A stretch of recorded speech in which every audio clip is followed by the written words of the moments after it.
नमस्कार दोस्तों, स्वागत है आपका आपके अपने YouTube चैनल जीएस जीनियस में।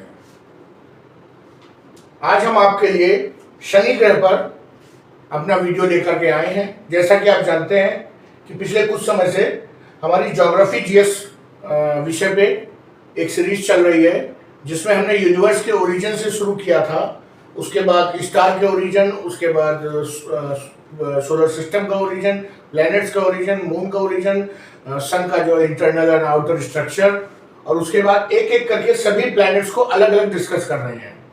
उसी सीरीज में, उसी क्रम में आज हम शनि ग्रह को डिस्कस करेंगे। तो इससे पहले कि हम अपना लेक्चर शुरू करें, आप लोगों से मेरी रिक्वेस्ट है कि चैनल को सब्सक्राइब कर लीजिए, क्योंकि आप लोग चैनल देखते हैं, लाइक करते हैं, कमेंट करते हैं, लेकिन चैनल को सब्सक्राइब नहीं कर रहे हैं। चैनल सब्सक्राइब न करने से हमारा उत्साह कम होता है, इसलिए आप लोगों से रिक्वेस्ट है कि चैनल को सब्सक्राइब कर लीजिए। तो आइए शुरू करते हैं आज का लेक्चर। प्लैनेट सैटर्न अर्थात शनि ग्रह।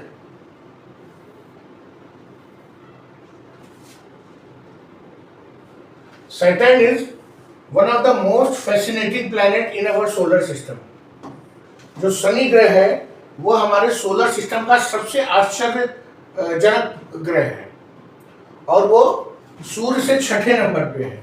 छठे नंबर पे कैसे है, हमने आपको कई बार बताया, और आप भी सोचते होंगे कि हर वीडियो में ये सभी ग्रहों की क्रम बताते हैं। मेरा उद्देश्य केवल इतना है कि आपको क्रम याद हो जाए। मुझे तो याद ही है। Mercury, Venus, Earth, Mars, Jupiter, Saturn, Uranus, Neptune. 1 2 3 4 5 6 7 8 ये हमारे इनर प्लैनेट्स हैं, ये आउटर प्लैनेट्स हैं। तो हम अपने इनर प्लैनेट्स में अर्थ को छोड़कर बाकी सबको अलग से पढ़ा चुके हैं। जुपिटर भी पढ़ा चुके हैं। अगर इनके ये वीडियो जो 20-20 मिनट के वीडियो आपने नहीं देखे हैं, तो इसी वीडियो के डिस्क्रिप्शन में लिंक पड़ा हुआ है, इनको देख लीजिए। और इन टॉपिक्स पे अगर कोई भी क्वेश्चन किसी भी पेपर में आता है तो आपसे मिस नहीं होगा। तो आज उसी क्रम में हम सैटर्न ग्रह को पढ़ेंगे। ये छठे नंबर पे हमारा प्लैनेट है और सबसे आश्चर्यजनक प्लैनेट है। इसमें जो विशेषताएं हैं वो सोलर सिस्टम के किसी भी प्लैनेट में नहीं है। ये सेकेंड लार्जेस्ट प्लैनेट है, दूसरा सबसे बड़ा प्लैनेट। अब प्रश्न उठता है कि अगर ये दूसरा सबसे बड़ा प्लैनेट है तो सबसे बड़ा प्लैनेट कौन सा है, तो वो जुपिटर है। और ये दूसरा गैस जायंट है। पहला गैस जायंट जुपिटर है, दूसरा गैस जायंट अर्थात गैसीय दानव, पहला गैसीय दानव जुपिटर अर्थात बृहस्पति ग्रह है, और दूसरा गैसीय दानव शनि ग्रह है। इनको इसलिए कहते हैं क्योंकि इनकी जो सतह है वहां पे धरती नहीं है, सिर्फ गैस है। वहां पे हम खड़े नहीं हो सकते, उतर नहीं सकते। और किस चीज के बने हुए हैं? मेनली हाइड्रोजन और हीलियम के बने हैं। ऐसे जो हमारा जुपिटर ग्रह था वो भी हाइड्रोजन और हीलियम से बना हुआ है। अगर ये हाइड्रोजन और हीलियम इन ग्रहों में कहां से आई, अगर ये आप नहीं जानते हैं तो इसी वीडियो के डिस्क्रिप्शन में एक प्लेलिस्ट पड़ी हुई है ज्योग्राफी जीएस की, जिसमें आपको सोलर सिस्टम और ओरिजिन ऑफ सोलर सिस्टम, तो ओरिजिन ऑफ सोलर सिस्टम वाला वीडियो जब आप देखेंगे तो उसमें बहुत डिटेल में हमने सिखाया था कि कैसे सूर्य का उत्पत्ति हुई, कैसे प्लैनेट्स की उत्पत्ति हुई। तो उसमें आपको समझ में आ जाएगा कि वही मटेरियल था जिससे सूर्य बना, और वही मटेरियल था जिससे प्लैनेट्स बने। तो इस प्रकार आप जो है ये पूरा कॉन्सेप्ट को समझ सकेंगे। तो आइए तब तक पहले चित्र को देख लेते हैं। ये हमारा शनि ग्रह है, ये, और ये मुख्य ग्रह है जो गोल दिख रहा है, और ये उसके छल्ले हैं। ये छल्ले ही शनि ग्रह को एक विशेष आकार देते हैं, जिसके बारे में ये लिखा हुआ है फैसिनेटिंग। इसके अतिरिक्त यूरेनस के पास भी छल्ले हैं, जुपिटर के पास भी 4 छल्ले हैं, लेकिन वो इतने प्रोमिनेंट नहीं है, वो इतने मुख्य रूप से इतने दिखाई नहीं देते हैं, इसलिए इन छल्लों को एक विशेष दर्जा प्राप्त है। आइए अगला पॉइंट देखते हैं। Sun is famous for its stunning ring system। ये जो छल्लों का सिस्टम है इसके लिए ये फेमस है। और ये किस चीज से बने हैं? Billions of ice particles, rocks and dust. तीन चीजें हैं उसमें, रॉक है, डस्ट है और बर्फ के पार्टिकल्स हैं। बर्फ के पार्टिकल कहां से आ गए? अब वो सूर्य से इतना दूर हो चुके हैं कि वहां पर ऊष्मा सूर्य की पर्याप्त मात्रा में पहुंच नहीं पाती है, इसलिए वहां पर बर्फ जमी रहती है। ये जो छल्ले हैं ये सब जगह पर एक मोटाई के नहीं है। किसी जगह पे 30 फीट, एवरेज जो है वो 30 फीट है, अर्थात 10 मीटर मोटा है छल्लों का जो ये पूरा चक्कर है। और कुछ जगहों पे कम है, कुछ जगहों पे ज्यादा है, लेकिन एवरेज अगर पूछा जाएगा कि इनके छल्लों की मोटाई कितनी है तो 30 फीट या 10 मीटर लिखा होगा। अगला पॉइंट देखते हैं। Saturn's rings are divided into 7 main category named alphabetically A, B, C, D, E, F, G। A से लेकर G तक इन छल्लों को डिवाइड किया गया है। और ये किससे बने हैं? Water, ice, Rocky debris, dust, इन्हीं से बने हुए हैं। तो छल्लों के बारे में एक तो ये फैक्ट निकल के आया कि ये इनकी एवरेज मोटाई 30 फुट है। ये रॉक, आइस और डस्ट से बने हुए हैं। 7 ग्रुप्स में डिवाइड किए गए हैं, ABCDEFG। चलिए आगे अगले पॉइंट को देखते हैं। Saturn has a diameter of about 72,000 miles, 72,000 मील, अर्थात 1,16,460 किलोमीटर उसका व्यास है। और ये व्यास जुपिटर से कम है, बाकी सभी से ज्यादा है, बाकी सभी प्लैनेट से ज्यादा है। और ये करीब 9.5 गुना है, जो हमारी पृथ्वी का व्यास है उसका 9.5 गुना है। और जो इसका द्रव्यमान है वो हमारी पृथ्वी का 95 गुना है। आप समझ सकते हैं कि वो आकार में कितनी बड़ी है। अगला पॉइंट देखते हैं। Average temperature of Saturn is around -285 degree Fahrenheit या -175 डिग्री सेल्सियस। अब इस तापमान को देख के आप समझ गए होंगे कि वहां पर बर्फ कहां से आई। कोई भी चीज इतने तापमान में बर्फ ही बन जाएगी। And it is one of the coldest planets in solar system. ये जो सबसे ठंडे ग्रह हैं हमारे सौर मंडल के, उनमें से एक है। लेकिन ये कंफ्यूज कतई मत करिएगा कि ये सबसे ठंडा है। अभी इसके बाद भी ग्रह बाकी है, यूरेनस, नेपच्यून। और कुछ जगहों पर तो टेम्परेचर इससे भी कम चला जाता है, जैसे कि पोल्स पे और जहां ऊंचे क्षेत्र हैं, अर्थात जो हाईलैंड्स हैं। और कुछ जगहों पे जैसे इक्वेटर या जो सूर्य के सामने हिस्सा है, वहां पर इससे कुछ कम तापमान भी हो जाएगा और एवरेज यही बैठेगा। चलिए अगला पॉइंट देखते हैं। A day on Saturn is very short. जो शनि पे जो हमारा दिन है वो बहुत छोटा है, केवल 10.7 घंटे का है। 10.7 घंटे को अगर आप लिखेंगे तो लिखेंगे 10 घंटे और 42 मिनट। 10 घंटे और 70 मिनट मत समझ लीजिएगा, 10 घंटे 42 मिनट, क्योंकि 0.7 इज इक्वल टू 0.42 मिनट्स।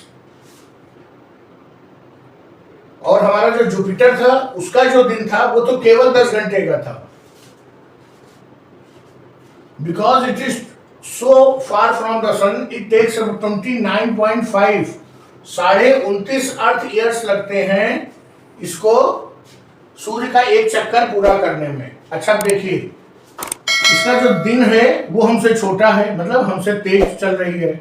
24 घंटे में हमारा दिन पूरा होता है, इनका 10 घंटे 42 मिनट में पूरा हो जाता है। हमारा जो एक सौर ईयर है वो 365 दिन में पूरा होता है, और इनका 29.5 सौर ईयर पृथ्वी के उनके एक वर्ष के बराबर है।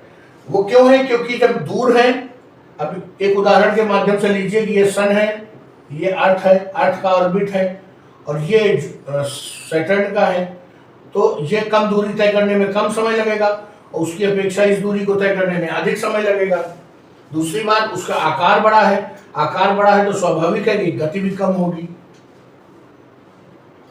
अगला पॉइंट देखते हैं, Saturn has the lowest density of all the planets in our solar system. जितने भी सौर मंडल के हमारे ग्रह हैं उनमें सबसे कम घनत्व सैटर्न का ही है, और यहां तक इतना कम घनत्व है कि अगर उसे उठा करके एक उतने बड़े समुद्र में रख दिया जाए तो वो तैरने लगेगा ग्रह। लेकिन अब वो उतना बड़ा समुद्र आएगा कहां से, ये मत पूछिएगा कमेंट में। अर्थात कि डेंसिटी इतनी कम है कि वो पानी में तैर सकती है। चलिए अगला पॉइंट देखते हैं, Saturn has at least 83 known moons. अभी तक शनि ग्रह के 83 उपग्रहों के बारे में जानकारी है, जिसमें से सबसे मुख्य है Titan, which is the second largest moon in the solar system। सौर मंडल का दूसरा सबसे बड़ा उपग्रह टाइटन है, और जो पहला है वो अगर आप नहीं जानते हैं तो इसी वीडियो के डिस्क्रिप्शन में लिंक है, जुपिटर ग्रह का गाइनेमीड वो सबसे बड़ा उपग्रह है, और ये has a thick atmosphere and liquid methane lakes. कहां पर है, जो टाइटन ग्रह है इस पर थिक एटमॉस्फेयर है। अभी तक थिक एटमॉस्फेयर हमने कहां पे देखा था, वीनस पे, शुक्र ग्रह पे, और ये टाइटन पे मीथेन की लेक्स भी हैं। अगला पॉइंट देखते हैं, Saturn has extreme weather with high speed winds that can reach up to 1000 miles per hour. वहां पर बहुत जबरदस्त जो खराब मौसम होता है और बहुत तेज हवाएं चलती हैं। अभी आगे की स्लाइड्स में देखेंगे कि वहां पर क्यों ऐसा है, इतना खराब मौसम क्यों होता है, कि वहां जो हवाएं हैं वो 1000 मील प्रति घंटा अर्थात 1600 किलोमीटर प्रति घंटे की रफ्तार से चलती हैं। अगर इतनी तेज रफ्तार से यहाँ हवाएं चलने लगे तो सब मकान और पेड़ और सब बिजली के पोल वो सब ध्वस्त हो जाएंगे। It also has a mysterious hexagon shaped star at is north pole. कहने का तात्पर्य है कि जो हमारे शनि ग्रह का जो वो है नॉर्थ पोल और साउथ पोल, वहां पे हेक्सागन शेप मतलब कि षटकोण के आकार का एक तूफान चलता है। ये एक मिस्ट्री है, अभी तक साइंटिस्ट इसको पूरी तरह से सॉल्व नहीं कर पाए हैं। नहीं सॉल्व कर पाए, उसके कई कारण है, आगे अभी डिस्कस करेंगे उनको। Saturn has strong magnetic field although it is weaker then Jupiter. Saturn के पास भी एक बहुत मजबूत चुंबकीय क्षेत्र है, लेकिन वो उतना मजबूत नहीं है जितना कि बृहस्पति ग्रह का था। क्यों? क्योंकि आकार में छोटा है। It's magnetic field is created by motion of metallic hydrogen. यही चीज जुपिटर में भी थी। मेटालिक वैज्ञानिकों का मानना था कि उसके कोर में मेटालिक हाइड्रोजन है, जिसके कारण वो मैग्नेटिक फील्ड वहां बन रही है। Like Earth, Saturn has auroras at its pole. पृथ्वी की भांति शनि ग्रह पर अरोरा का निर्माण होता है। अरोरा हमने आपको पिछले कई लेक्चर में बताया है कि पृथ्वी के नॉर्थ और साउथ पोल पे अरोरा ऑस्ट्रेलिस और अरोरा बोरेलिस का निर्माण होता है। ये जो अरोरा ऑस्ट्रेलिस है ये साउथ पोल में और अरोरा बोरेलिस नॉर्थ पोल में। ये कैसे याद रखेंगे? तो अरोरा ऑस्ट्रेलिस मतलब ऑस्ट्रेलिया की तरफ। ऑस्ट्रेलिया कहाँ है? साउथ पोल में। और जो साउथ पोल की तरफ नहीं बन रहा है वो नॉर्थ में बन रहा होगा।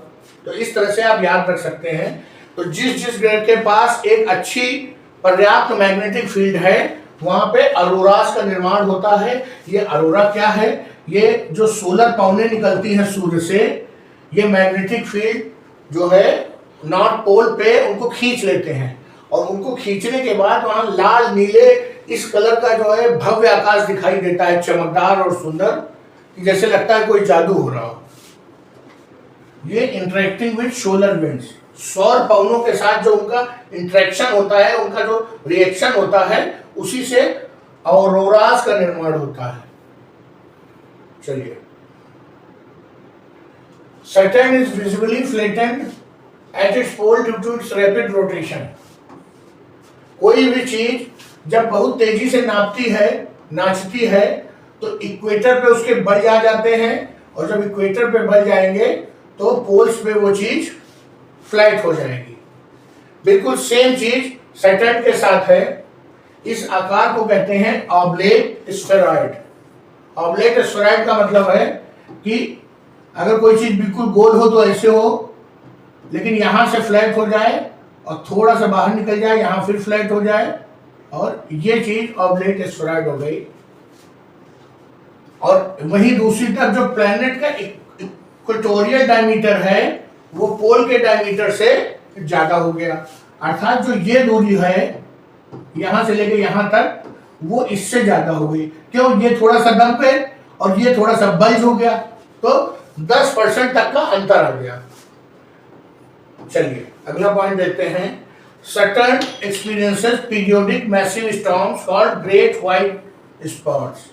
याद करिए, हमने बृहस्पति वाले लेक्चर में पढ़ा था ग्रेट रेड स्पॉट, यहां पर हम पढ़ रहे हैं ग्रेट व्हाइट स्पॉट।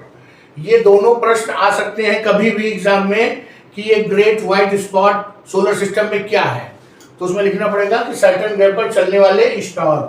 वहीं अगर पूछें कि ग्रेट रेड स्पॉट क्या है तो हम लिखेंगे जुपिटर ग्रह पर चलने वाले स्टॉर्म्स। और ये स्पॉट इतने बड़े हैं कि हमको धरती से टेलीस्कोप से दिखाई देता है, और ये मिलियन, ये देखिए 1000 ऑफ माइल्स, इतने बड़े बड़े तूफान चलते हैं।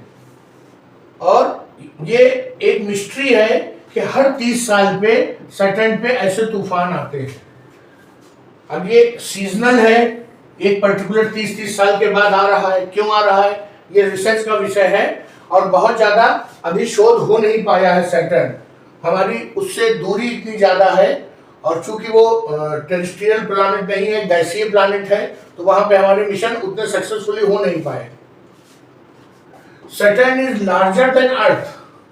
ये तो मालूम हो गया हमें कि जो शनि ग्रह है वो पृथ्वी से काफी ज्यादा बड़ा है, लेकिन जो उसकी ग्रेविटी है वो केवल 1.07 गुना ही है अर्थ की।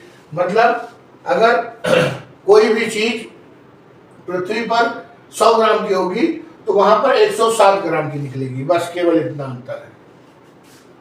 तो अगर हम शनि ग्रह पर खड़े होते हैं तो हम थोड़ा सा अपने आप को भारी महसूस करेंगे।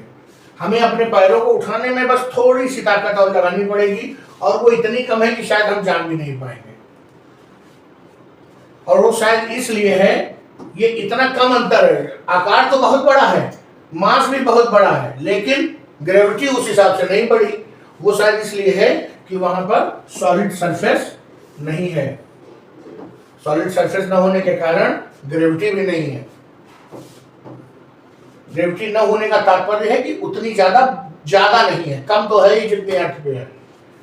Beneath Saturn thick atmosphere, it is thought to have layers of metallic hydrogen, liquid hydrogen and possibly solid core composed of rock and metal.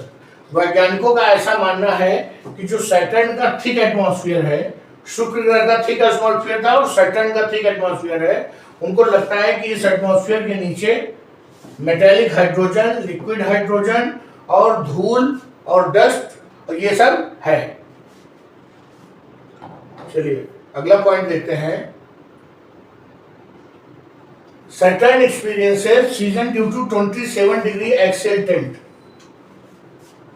अभी तक हमने पढ़ा पृथ्वी का टिल्ट 23.5 डिग्री, जुपिटर का 25 डिग्री और सैटर्न का 27 डिग्री। अभी आगे और पढ़ेंगे जब इससे ज्यादा टिल्ट हो जाएगा। लगभग उतना ही है, 27 और 23.5 डिग्री में ज्यादा अंतर नहीं है। बस इस जो ये 3-4 डिग्री का जो फर्क है उसके कारण each season last more than 7 अर्थ ईयर। हमारे वहां जितना मौसम होता है प्रत्येक मौसम 7 वर्षों के बराबर होता है।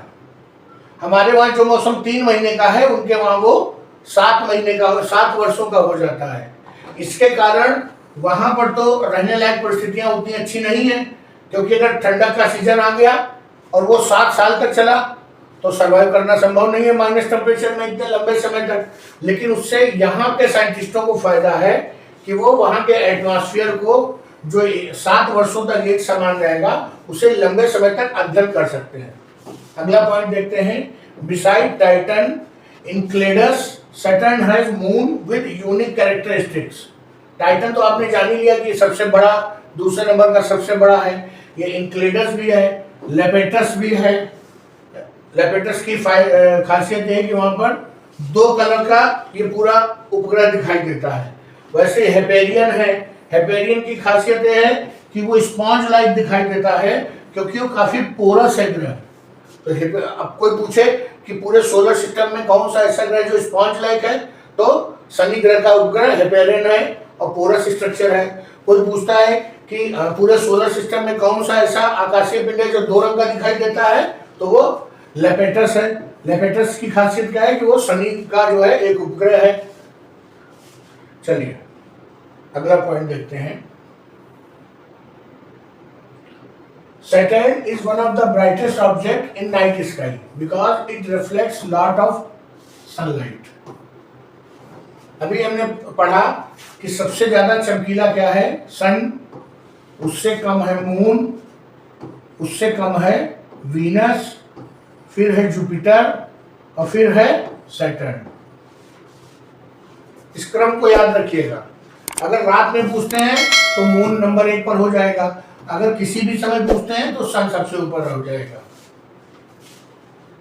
इसके जो छल्ले हैं ये भी चमकते हैं और ये जो बेसिक टेलीस्कोप है उससे भी दिखाई दे जाते हैं, इतना ज्यादा प्रोमिनेंट है।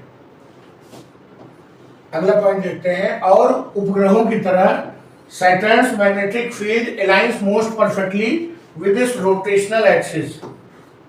इसके बारे में बात करें तो जो हमारी अर्थ है इसका जो जियोलॉजिकल नॉर्थ और साउथ पोल है वो टिल्ट है, लेकिन जो मैग्नेटिक नॉर्थ और साउथ पोल है वो उससे डिफरेंट है।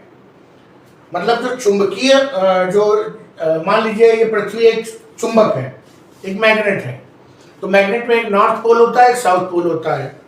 और अगर हम पृथ्वी को एक आकाशीय पिंड माने तो जियोलॉजिकली भी एक नॉर्थ पोल है, एक साउथ पोल है, जिसे हम समझते हैं नॉर्थ और साउथ पोल। ये दोनों डिफरेंट हैं। लेकिन वहीं सैटर्न में जो magnetic north and south pole है और जो geological north and south pole हो है, वो दोनों एक अलाइनमेंट में है, मतलब एक ही जगह पे है।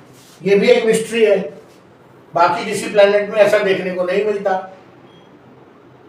Saturn experiences intense lightning storms. Shani पर जबरदस्त चमकदार तूफान, मतलब जैसे बिजली चमकती है उसके साथ तूफान देखने को मिलता है। और वो जो धरती पर बिजली चमकती है उसके साथ तूफान, चमक के साथ जो बारिश होती है उससे ज्यादा पावरफुल होती है। और इन लाइटिंग स्टॉर्म्स में ये जो बिजली के चमकने के साथ जो तूफान आते हैं उसमें रेडियो वेव्स प्रोड्यूस होती है, और ये रेडियो वेव्स जो स्पेसक्राफ्ट बगल से गुजर रहे होते हैं उनको डिटेक्ट कर लेते हैं उनको। अभी तक केवल एक स्पेसक्राफ्ट वॉयेजर यही जो है इसके पास से गुजरा है। और ये कहाँ गया था वॉयेजर? ये इंटरस्टेलर स्पेस में गया था, अर्थात हमारे सौर मंडल के पार गया था। तो जब उस रास्ते पर गया तो ये शनि के बगल से गुजरा था और इसने बहुत सारी फोटो भेजी थी। अगला पॉइंट देखते हैं, the hexagonal shaped star at Saturn's north pole is about 20,000 miles. जो ये हेक्सागोनल शेप का स्टॉर्म आता है नॉर्थ पोल पे, ये लगभग 20,000 मील लंबा है। और वहां पे हवाएं जो चलती हैं वो 200 मील प्रति घंटे की रफ्तार से चलती हैं, अर्थात 320 किलोमीटर प्रति घंटा, बहुत तेज। ये जो हेक्सागोनल शेप है स्टॉर्म्स का, ये अभी भी अध्ययन इस पर चल रहा है। कुछ वैज्ञानिकों ने रीजन बताया है कि वहां पर एटमॉस्फेरिक जेट स्ट्रीम चलती है। जेट स्ट्रीम क्या होती है? जब अभी हम भारत के मौसम को पढ़ेंगे तो जेट स्ट्रीम के बारे में डिटेल से पढ़ेंगे। अगला पॉइंट है, the कैसिनी-ह्यूजेन mission 1997-2017 provided much of what we know about Saturn today. Shani के बारे में आज हमें जो कुछ भी मालूम है वो कैसिनी नाम का जो स्पेसक्राफ्ट है उसने चक्कर लगाया था शनि का ऑर्बिट में, और हजारों फोटो और डाटा वहाँ के एटमॉस्फेयर, वहाँ के जो उपग्रह हैं, वहाँ की रिंग्स हैं, उनकी सतह है, उसके बारे में भेजे थे। तो हमें इस कैसिनी के प्रति आभारी होना चाहिए। चलिए शनि ग्रह के इस वीडियो को यहीं पर समाप्त करते हैं। शनि ग्रह पे बहुत ज़्यादा कुछ नहीं आता। शनि ग्रह पर मेन वही आता है कि जो उनके जो छल्ले हैं उस पर आता है, जो व्हाइट स्पॉट है उस पर आता है, और वो सब मैंने डिटेल में कवर कर लिया है। शनि ग्रह पर इससे ज़्यादा कुछ नहीं आता। गैस जाइंट है, ये मैं आपको कई वीडियो में बना चुका हूँ शनि के बारे में। तो लेक्चर को यही समाप्त करते हैं। उम्मीद करता हूँ कि आपने हमारे वीडियो को सब्सक्राइब कर लिया होगा। चलिए दोस्तों, चलते हैं। धन्यवाद।